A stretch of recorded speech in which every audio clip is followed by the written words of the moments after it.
1984, George Orwell, Chapter 2.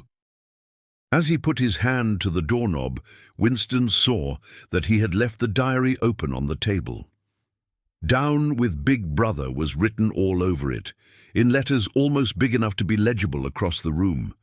It was an inconceivably stupid thing to have done. But, he realized, even in his panic, he had not wanted to smudge the creamy paper by shutting the book while the ink was wet. He drew in his breath and opened the door. Instantly, a warm wave of relief flowed through him. She was a woman of about 30, but looking much older. One had the impression that there was dust in the creases of her face. Winston followed her down the passage. These amateur repair jobs were an almost daily irritation. Victory mansions were old flats, built in 1930 or thereabouts, and were falling to pieces. The plaster flaked constantly from ceilings and walls. The pipes burst in every hard frost. The roof leaked whenever there was snow. The heating system was usually running at half steam when it was not closed down altogether from motives of economy. Repairs, except what you could do for yourself, had to be sanctioned by remote committees which were liable to hold up even the mending of a window pane for 2 years. "Of course it's only because Tom isn't home," said Mrs. Parsons vaguely. The Parsons flat was bigger than Winston's, and dingy in a different way. Everything had a battered, trampled-on look, as though the place had just been visited by some large, violent animal. Games impedimenta, hockey sticks, boxing gloves, a burst football, a pair of sweaty shorts turned inside out, lay all over the floor, and on the table there was a litter of dirty dishes and dog-eared exercise books. On the walls were scarlet banners of the Youth League and the Spies, and a full-sized poster of Big Brother. There was the usual boiled cabbage smell, common to the whole building, but it was shot through by a sharper reek of sweat, which one knew this at the first sniff, though it was hard to say how was the sweat of some person not present at the moment. In another room, someone with a comb and a piece of toilet paper was trying to keep tune with the military music, which was still issuing from the telescreen. "It's the children," said Mrs. Parsons, casting a half-apprehensive glance at the door. "They haven't been out today. And of course," she had a habit of breaking off her sentences in the middle. The kitchen sink was full nearly to the brim, with filthy greenish water which smelt worse than ever of cabbage. Winston knelt down and examined the angle joint of the pipe. He hated using his hands, and he hated bending down, which was always liable to start him coughing. Mrs. Parsons looked on helplessly. "Of course, if Tom was home, he'd put it right in a moment," she said. "He loves anything like that. He's ever so good with his hands, Tom is." Parsons was Winston's fellow employee at the Ministry of Truth. He was a fattish but active man of paralyzing stupidity, a mass of imbecile enthusiasms, one of those completely unquestioning, devoted drudges on whom, more even than on the thought police, the stability of the party depended. At 35, he had just been unwillingly evicted from the Youth League, and before graduating into the Youth League, he had managed to stay on in the Spies for a year beyond the statutory age. At the ministry, he was employed in some subordinate post for which intelligence was not required, but on the other hand, he was a leading figure on the sports committee and all the other committees engaged in organizing community hikes, spontaneous demonstrations, savings campaigns, and voluntary activities generally. He would inform you with quiet pride, between whiffs of his pipe, that he had put in an appearance at the community centre every evening for the past 4 years. An overpowering smell of sweat, a sort of unconscious testimony to the strenuousness of his life, followed him about wherever he went, and even remained behind him after he had gone. "Have you got a spanner?" said Winston, fiddling with the nut on the angle joint. "A spanner?" said Mrs. Parsons, immediately becoming invertebrate. "I don't know, I'm sure. Perhaps the children—" There was a trampling of boots and another blast on the comb as the children charged into the living room. Mrs. Parsons brought the spanner. Winston let out the water and disgustedly removed the clot of human hair that had blocked up the pipe. He cleaned his fingers as best he could in the cold water from the tap and went back into the other room. "Up with your hands!" yelled a savage voice.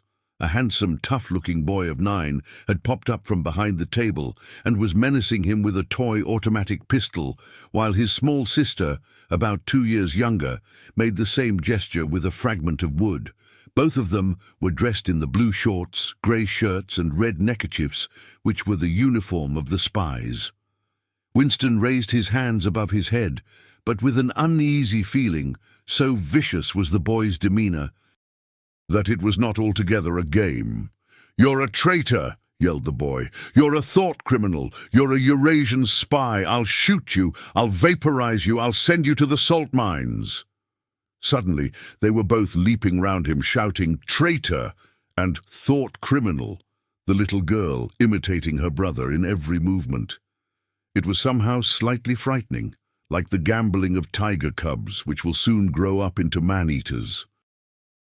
There was a sort of calculating ferocity in the boy's eye, a quite evident desire to hit or kick Winston, and a consciousness of being very nearly big enough to do so.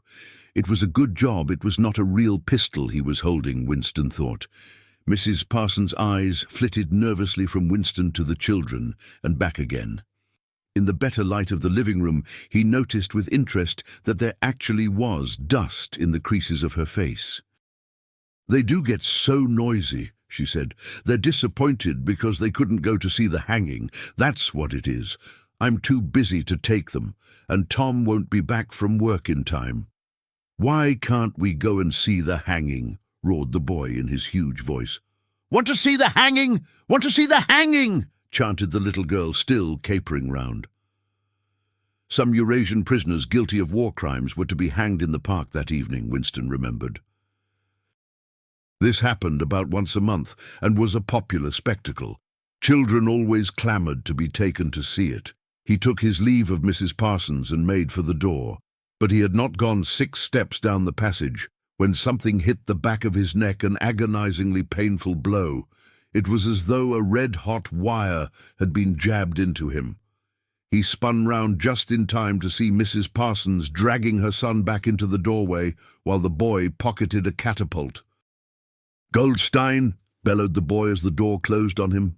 But what most struck Winston was the look of helpless fright on the woman's greyish face. Back in the flat, he stepped quickly past the telescreen and sat down at the table again, still rubbing his neck. The music from the telescreen had stopped. Instead, a clipped military voice was reading out, with a sort of brutal relish, a description of the armaments of the new floating fortress, which had just been anchored between Elkeland and the Faroe Eldslands. With those children, he thought, that wretched woman must lead a life of terror. Another year, 2 years, and they would be watching her night and day for symptoms of unorthodoxy. Nearly all children nowadays were horrible. What was worst of all was that by means of such organizations as the spies, they were systematically turned into ungovernable little savages. And yet this produced in them no tendency whatever to rebel against the discipline of the party. On the contrary, they adored the party and everything connected with it. The songs, the processions, the banners, the hiking, the drilling with dummy rifles, the yelling of slogans, the worship of Big Brother, it was all a sort of glorious game to them. All their ferocity was turned outwards, against the enemies of the state, against foreigners, traitors, saboteurs, thought criminals. It was almost normal for people over 30 to be frightened of their own children, and with good reason, for hardly a week passed in which the Times did not carry a paragraph describing how some eavesdropping little sneak, child hero was the phrase generally used, had overheard some compromising remark and denounced its parents to the thought police. The sting of the catapult bullet had worn off. He picked up his pen half-heartedly, wondering whether he could find something more to write in the diary. Suddenly he began thinking of O'Brien again. Years ago. How long was it? 7 years it must be. He had dreamed that he was walking through a pitch-dark room, and someone sitting to one side of him had said as he passed, "We shall meet in the place where there is no darkness." It was said very quietly, almost casually, a statement, not a command. He had walked on without pausing. What was curious was that at the time, in the dream, the words had not made much impression on him. It was only later and by degrees that they had seemed to take on significance. He could not now remember whether it was before or after having the dream that he had seen O'Brien for the first time, nor could he remember when he had first identified the voice as O'Brien's. But at any rate the identification existed. It was O'Brien who had spoken to him out of the dark. Winston had never been able to feel sure.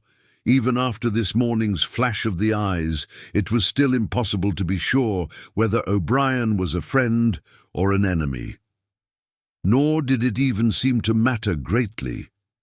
There was a link of understanding between them, more important than affection or partisanship. "We shall meet in the place where there is no darkness," he had said.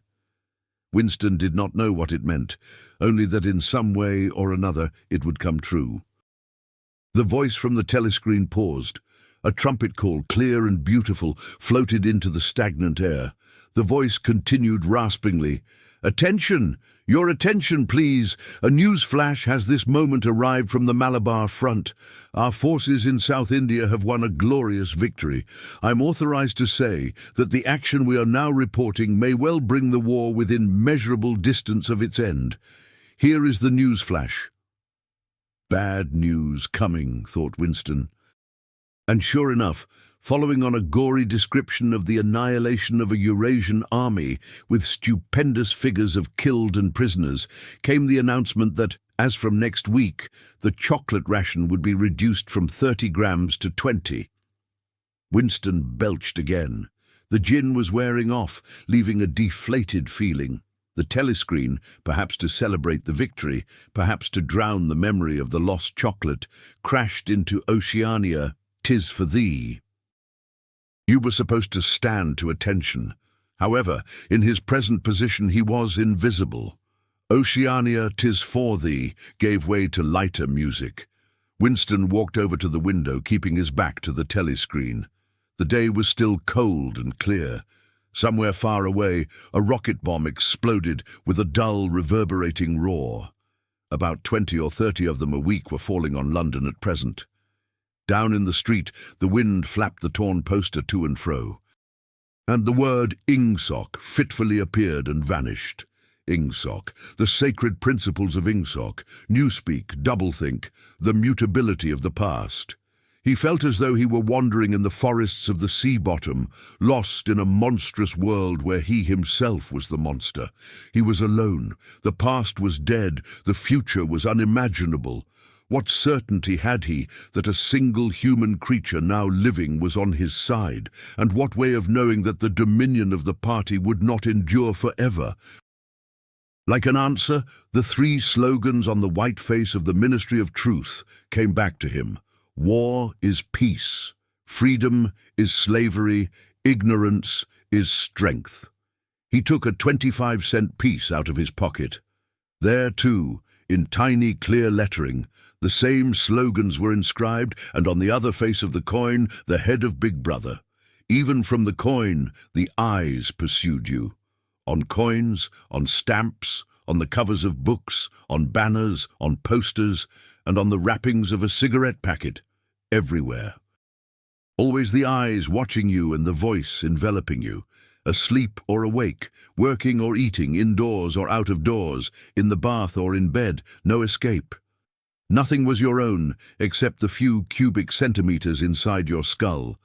The sun had shifted round, and the myriad windows of the Ministry of Truth, with the light no longer shining on them, looked grim as the loopholes of a fortress. His heart quailed before the enormous pyramidal shape. It was too strong. It could not be stormed. 1,000 rocket bombs would not batter it down. He wondered again for whom he was writing the diary. for the future, for the past, for an age that might be imaginary. And in front of him there lay not death, but annihilation. The diary would be reduced to ashes and himself to vapor. Only the thought police would read what he had written before they wiped it out of existence and out of memory. How could you make appeal to the future when not a trace of you, not even an anonymous word scribbled on a piece of paper, could physically survive? The telescreen struck 14. He must leave in 10 minutes. He had to be back at work by 14:30. Curiously, the chiming of the hour seemed to have put new heart into him. He was a lonely ghost, uttering a truth that nobody would ever hear. But so long as he uttered it, in some obscure way, the continuity was not broken. It was not by making yourself heard, but by staying sane, that you carried on the human heritage. He went back to the table, dipped his pen, and wrote, "To the future or to the past, to a time when thought is free, when men are different from one another and do not live alone, to a time when truth exists and what is done cannot be undone, from the age of uniformity, from the age of solitude, from the age of Big Brother, from the age of doublethink. Greetings." He was already dead, he reflected. It seemed to him that it was only now, when he had begun to be able to formulate his thoughts, that he had taken the decisive step. The consequences of every act are included in the act itself. He wrote, "Thought crime does not entail death. Thought crime is death." Now he had recognized himself as a dead man. It became important to stay alive as long as possible. 2 fingers of his right hand were ink-stained. It was exactly the kind of detail that might betray you. Some nosing zealot in the ministry, a woman probably, someone like the little sandy-haired woman or the dark-haired girl from the fiction department, might start wondering why he had been writing during the lunch interval, why he had used an old-fashioned pen, what he had been writing, and then drop a hint in the appropriate quarter. He went to the bathroom and carefully scrubbed the ink away with the gritty, dark brown soap which rasped your skin like sandpaper, and was therefore well adapted for this purpose. He put the diary away in the drawer. It was quite useless to think of hiding it, but he could at least make sure whether or not its existence had been discovered. A hair laid across the page ends was too obvious. With the tip of his finger, he picked up an identifiable grain of whitish dust and deposited it on the corner of the cover, where it was bound to be shaken off if the book was moved.